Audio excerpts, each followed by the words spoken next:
Hi all. This is a +17 streets that I timed as prop Paladin recently.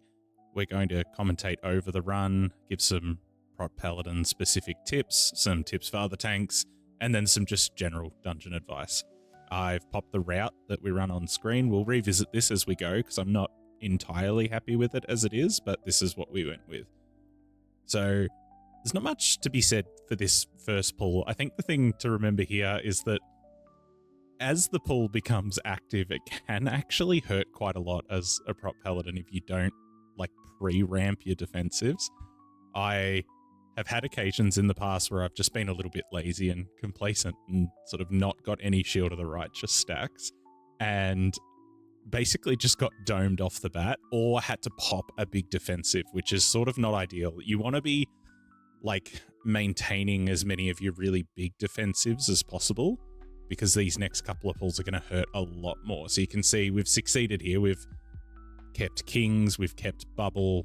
Most of our big defensives are up and ready to use, just using the Ritual Mud Trinket.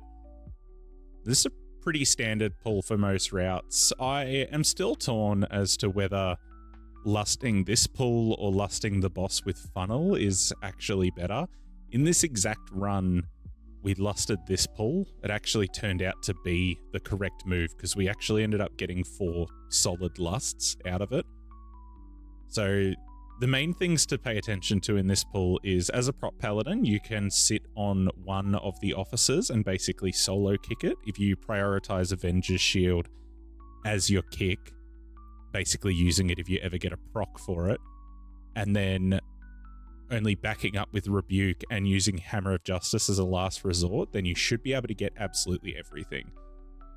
The other thing to pay attention to is the Glyph of Restraint that goes on people. We can be throwing freedoms out on this to help the healer as well. You can see I did actually sort of mouse around and kick both of them, but this was in a no comms pug, so we weren't really coordinating too much. Coming in here with the mini boss with Funnel, you can see I pinged for the party to stack behind the wall back there. What this will do is when we pull Zohan, he does the AoE that puts a dot out on the entire party.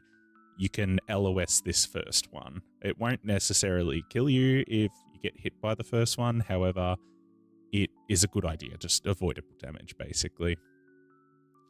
So the plan here for me as prop Pally is I'm trying to move as little as possible to give particularly any melee, so the DK, a chance to be able to like hit the boss. You can get out of position pretty quickly, so we're only doing very small movements. And I am sitting on the officer. This is probably not ideal. I probably need to be main targeting the mini boss, but I haven't yet set up focus kick macros for Avenger's Shield, so it's not really a big deal as tank. Our Funnel sort of priority damage is very negligible as prop Pally. You can see we've finished things off here. Going to continue kiting around. Now, in a coordinated group, you should be able to sit the officer similar to before and then just have someone else kick Zohan. So we're now going to pull all 4 of these onto boss. This would be where I think the other option for lust could possibly be.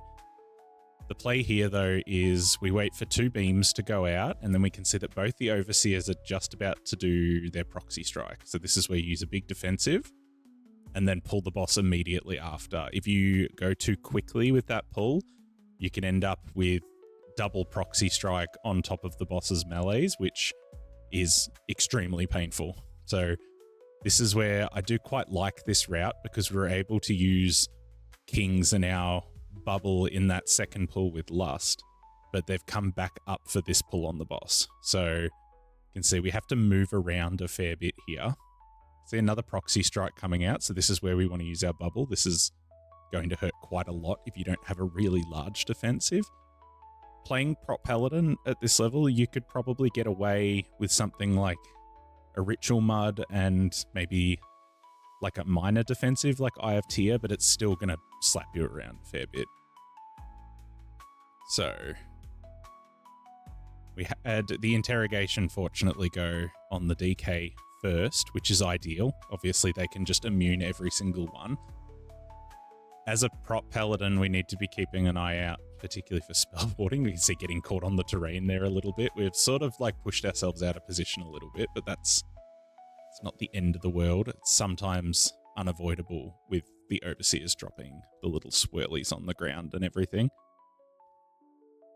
Now we can see, this is the funny bit here. We weren't in comms, so I wasn't able to tell the mage that I had used spell warding on him. So I used spell warding on him, and then he proceeded to invis and then shadow meld to drop it twice, got it a third time, and spell warding had run out. So the trick with spell warding as a prop paladin on this fight is you want to use it on the first interrogation on a party member that just can't immune it themselves. So the first one went on the DK. We can just let the DK do his thing.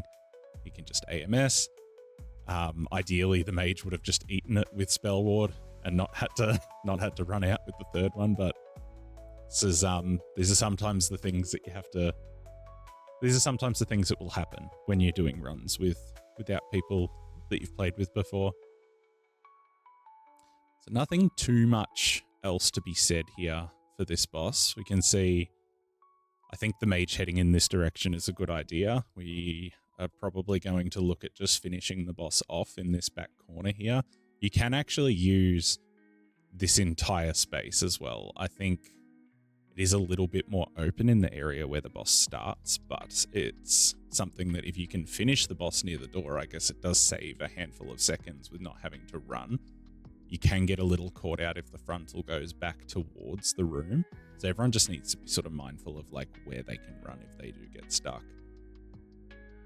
So otherwise, from a tank perspective, this boss doesn't really do a whole lot once the ads are dead, which is sort of why we can pull those double overseers onto it, because they're the main things that we sort of have to worry about.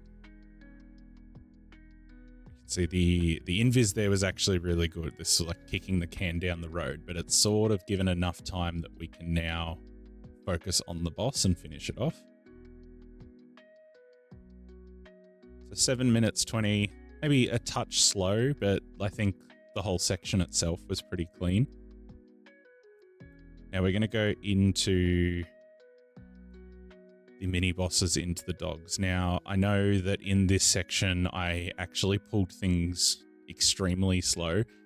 The concern when you're not able to coordinate with your group is that the beams can sort of force players to run in opposite directions when we pull the dog. So ordinarily what we'd want to do is drop one beam, get rid of the glyph of restraint, and then run in and pull the dog. So we would already have the dogs pulled. What I decided to do here was wait for a second beam and then pull the dogs. The idea being that if we got caught off guard, we wouldn't have to deal with an overlap of the breath and the boss's abilities, Zocross's abilities. So it's probably losing, you know, the 20, 30 seconds, but it felt like a safe thing to do for a group where we weren't communicating in pugs.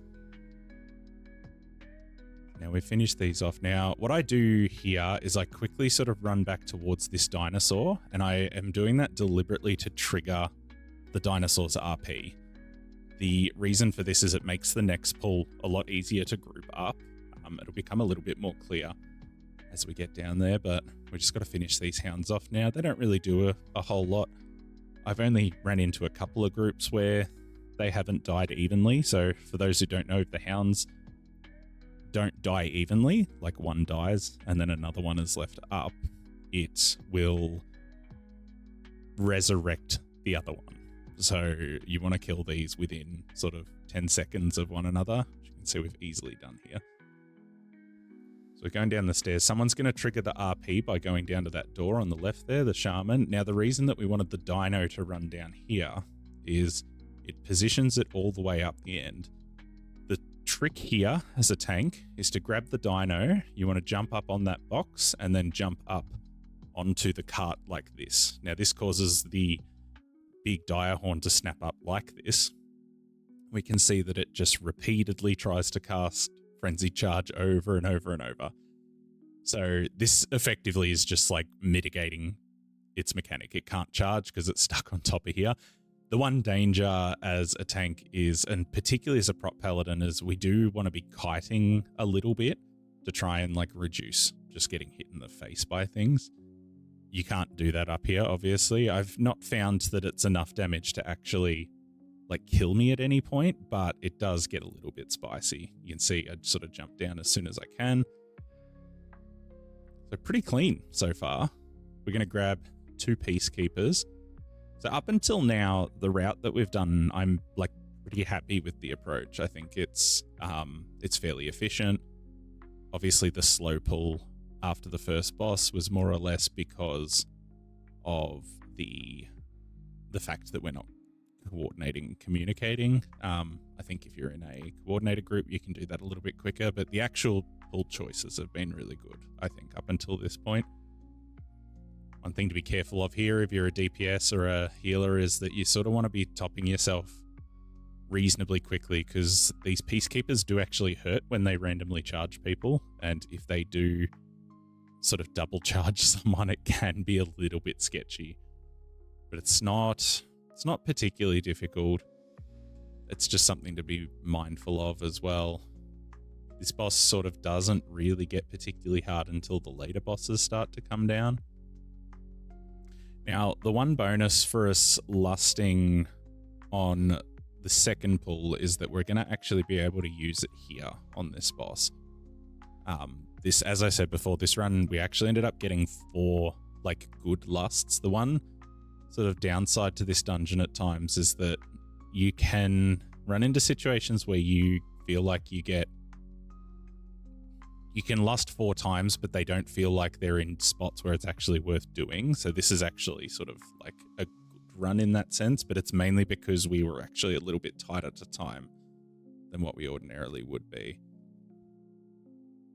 You can see I'm sort of trying my best to maintain a big defensive or 2 for a little bit later on. I think the most dangerous part of the fight for a tank is when you are trying to get the 3rd boss as it comes down and you've got this flagellation protocol going off. So I've popped kings here. The main reason for that is that tank buster does actually hurt, but also I can see that I've still got bubbles, so I am able to use that for the next one, and it should be dead by that point. Now, ideally, we want to try and kill this in the corner. This just makes like orb collection a little easier. This is the really tricky bit, though, is trying to get this boss as it comes out. Now, I was not quick enough there, so our poor shaman got killed. Not ideal. I wonder whether maybe if it's a position like that where the mini boss is like about to die and the other boss is coming out, that it might just be worth not stacking it in the corner, like even if it's not fully in the corner, but something for future reference. So you can see here, the plan here is that if you kill it in the corner like that, it's going to pulse all of those orbs out of its corpse. We want to sort of tank it just adjacent to it like this, and then the person with the swirly can run around like this. Stand on this side of the boss. Now, there'll be a little stack on top of his head. You can see me run here to try and get them all. But at the very least, this means that the player with the consume can basically just stand on one side, gather all of them as they come out, and then as it swaps, we can just do a little rotation like this. You can see me trying to drag the boss back a little closer, but I just decide against it in the end. The other thing for Prop Paladin here is Blessing of Freedom will remove the root that goes on people if you don't need to use it to keep out of the whirl. That's sometimes the downside. So we finish that off. 14 minutes is like, it's a little bit slow, but I think we're doing okay. I have to apologize to the shaman quickly for my mishap. Now, this section here is where I think my routing was a little bit out of whack. I'll pop a route on screen that I think is going to end up being the fastest. Doing this mini boss upstairs with this enforcer here feels like it's probably the quickest. It is also like insanely dangerous though. So I am not 100% sure what the most efficient way to go about it is. We've sort of done it the safe way this time. So we grab the big guy, bring him down. Now it's a bit hard outside of comms because you can't really inform someone of this, but an ideal thing to do in this situation is to spell ward one of your DPS and get them to run over the orbs on the ground. So that's just to clear up the space. You, as a paladin, either prot or if you play holy or ret, can also bubble and clear like this. This is maybe not the most ideal thing as prot paladin because you might want bubble for the pull after, especially if you go straight to mail room. However, it's still a decent thing to do. It just clears up the ground, makes it a little bit easier. You can see I'm kind of getting punted into the corner here. It's a good idea to try and keep your back against things so that you're not getting knocked into Narnia. I've kind of painted myself into a corner here a little bit. You can see I just pop kings just purely as a safety thing. Now we got these two peacekeepers alive. I'm sort of eyeing off that pat because we want to pull them over into the next section.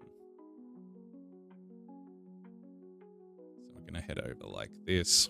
Now this is where the route goes a little bit awry. We didn't pull that enforcer pack.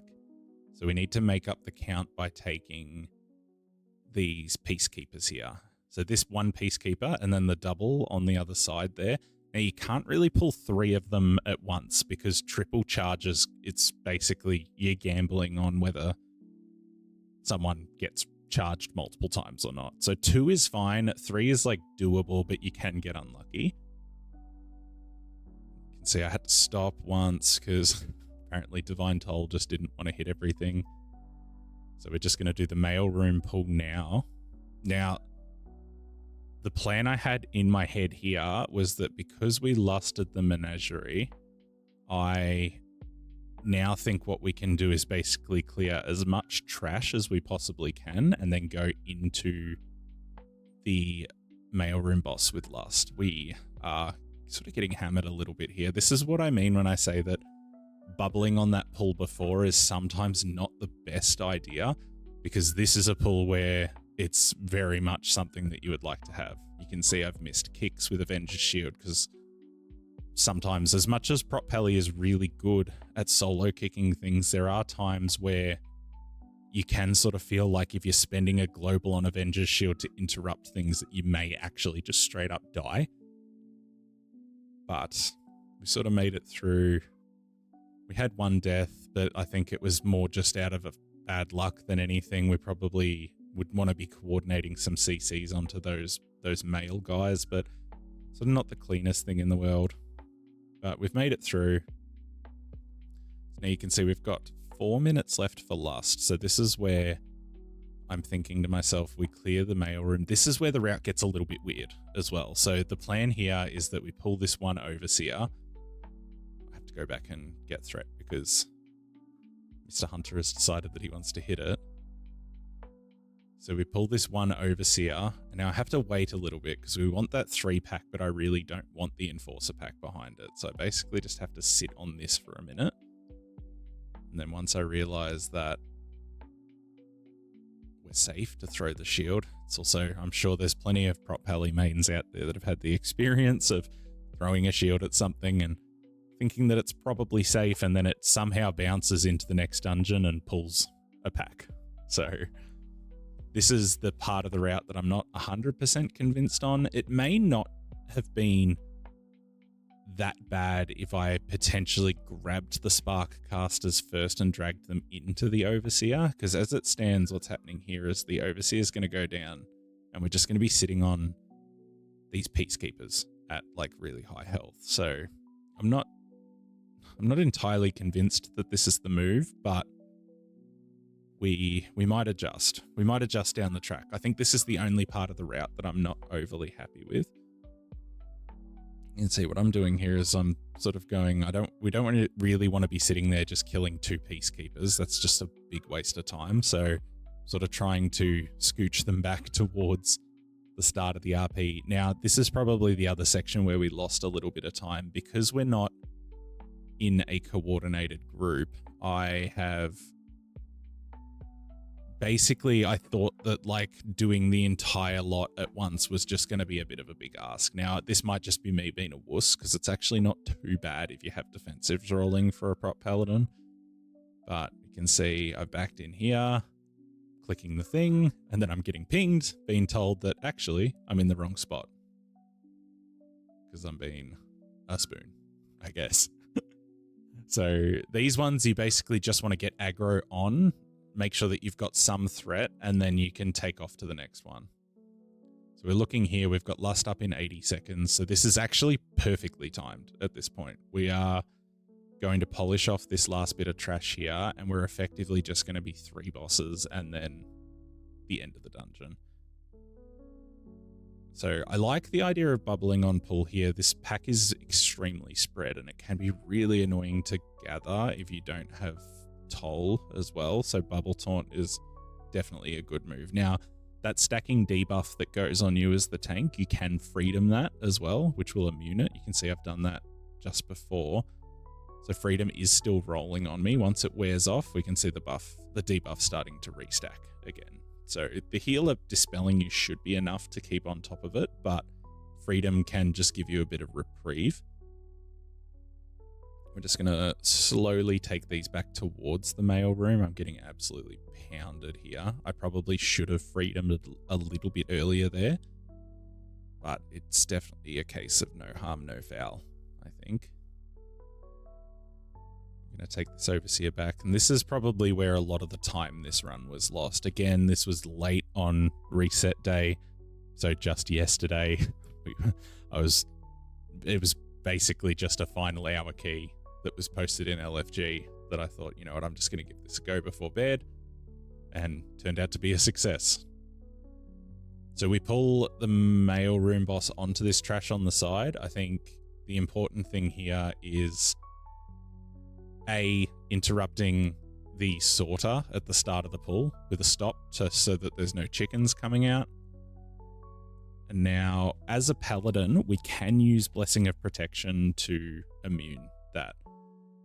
The reason that I didn't do it for the first one is mainly because of the fact that we're in Lust. So, that might not make a huge amount of sense, but the thing is like Lust is generally seen as a DPS cooldown, but the one big benefit to it as well is that the healer also has the increased haste. So for this dungeon and many other dungeons as well, if you have the choice between using a big defensive and not, if you have Lust going, it's generally better to err on the side of not using it, because the Lust should be able to carry the healer through any damage.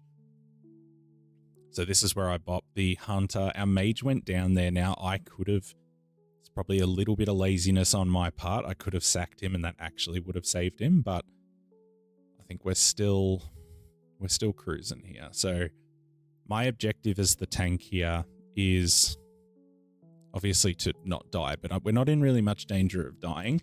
Effectively, my objective here is to try and catch as many of the puddles on the ground as possible. So if you're playing a DPS or a healer, taking 2 stacks of the soak is generally not a great idea, unless you know you're going to get dispelled. However, taking multiple as the tank is not really that big of a deal. You can see I actually sack the mage here.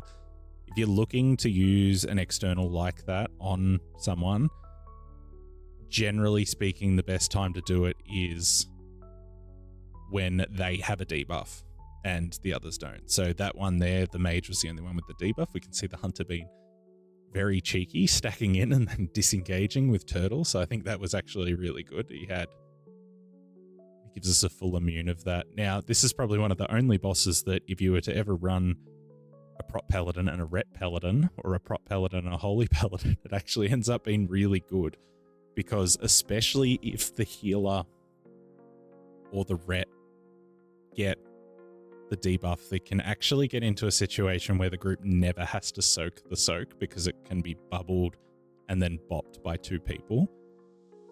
But maybe this is just me trying to advocate for paladins to be in everything. Go figure. There's no way I'd be biased in any way whatsoever. We're going to finish this off.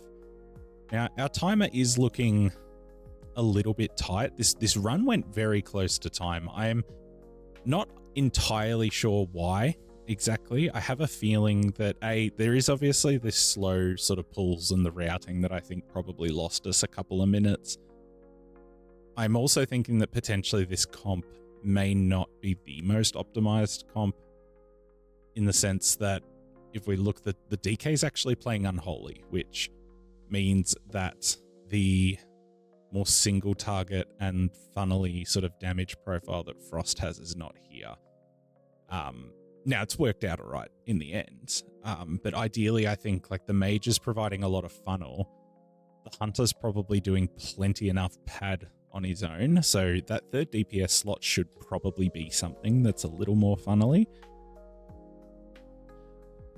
I'm going to come into music room here though, but then again, this is not, I'm not sort of advocating for, you know, you need a meta comp. These are just sort of the good things to think about. Like the DK doesn't necessarily have to play Frost, but if you're looking at sort of optimizing your damage profiles within a given comp, I think you could run something like an Assassination Rogue instead of the DK. You could even run something like an Affliction Warlock. Believe it or not, Affliction Warlock actually has some insane prio damage. I didn't really know this until someone brought it to my attention not that long ago.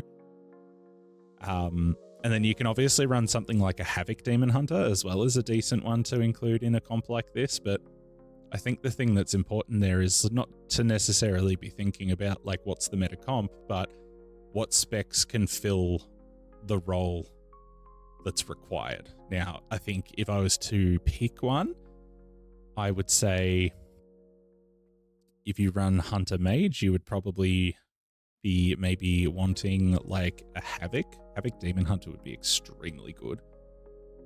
Obviously, the raid buff would be like 3% damage increase. Their damage profile is really good.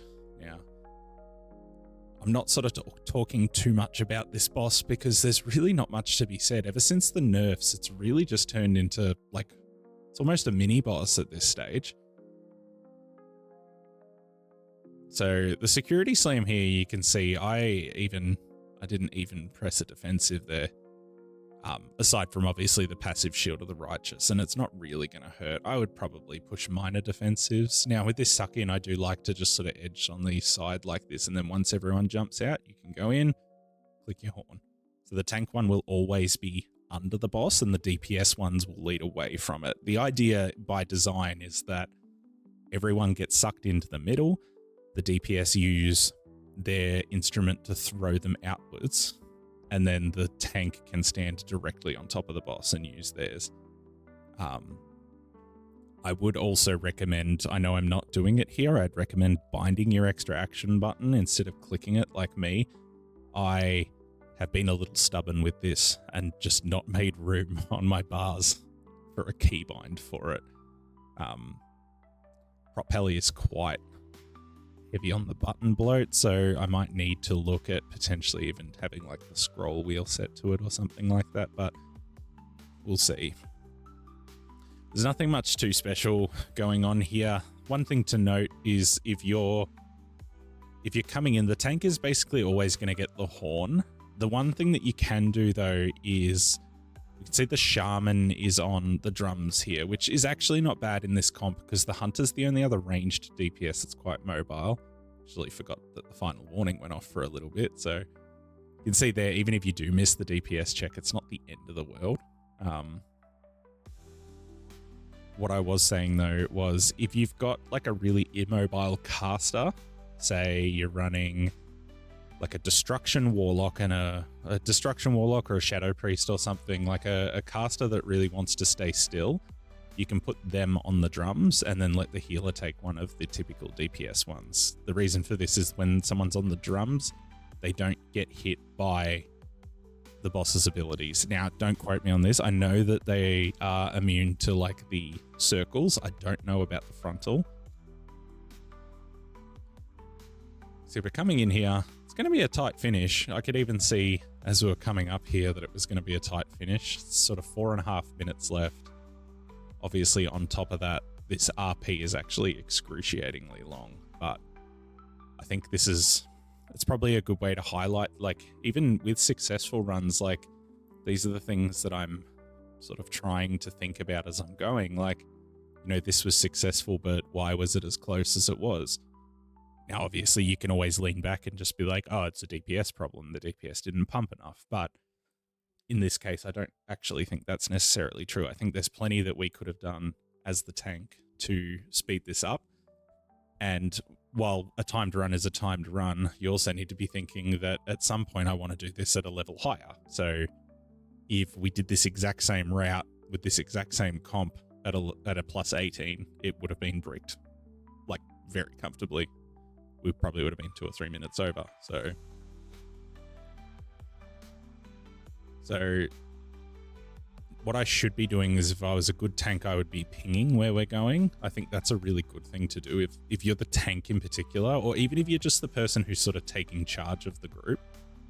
It is really good to ping the portal that you're going through, just so that there's no confusion. You can see here, triangle looks like the easiest one to go through, and that's exactly where I'm heading. I'm sort of letting myself drop a little bit low there for no reason. That must be, you can see that's just a panic press of kings. This boss does actually hurt the tank quite a lot, so there's no real obvious tank buster, but if you're getting the debuff, it can be a good idea to just, like, push your buttons then.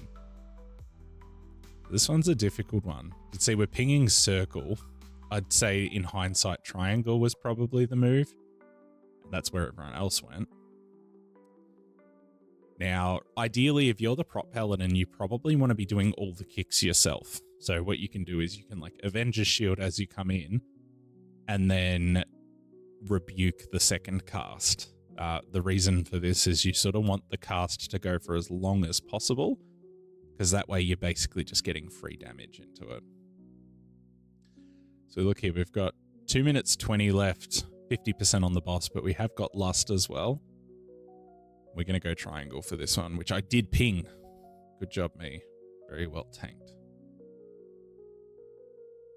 Heading over. The one thing that's, and it's sort of uncontrollable with this boss, is that if you get unlucky with the spawns, especially in this part here, when it's split into quarters, you can actually have situations where you have to go through 3 portals to actually get to the right spot. Now, we're lucky with this one here. It's just a straight, like, 1 portal to the safe spot. But however, we were unlucky with this because we have to triangle to circle and basically kick immediately. That was like 10 seconds where nobody could touch the boss. But you can see what we've done there is exactly what I think Prop Pally should do. Avenger's Shield to kick the first one, and then Rebuke to kick the second one. Everyone else just DPSs. They don't have to worry about whether the kicks are going out or not. You just let your tank keep control of it. Now, obviously, just don't forget to do it. You can see I am getting very confused here. But we're going to go square. Not much time left. We've got a minute, though, and it's only 13%. But I do know that in the end, we actually ended up being very, very close to time. Because we are going to lose someone in a tick. Now, this one was... It's got to be a quick one, straight through to circle.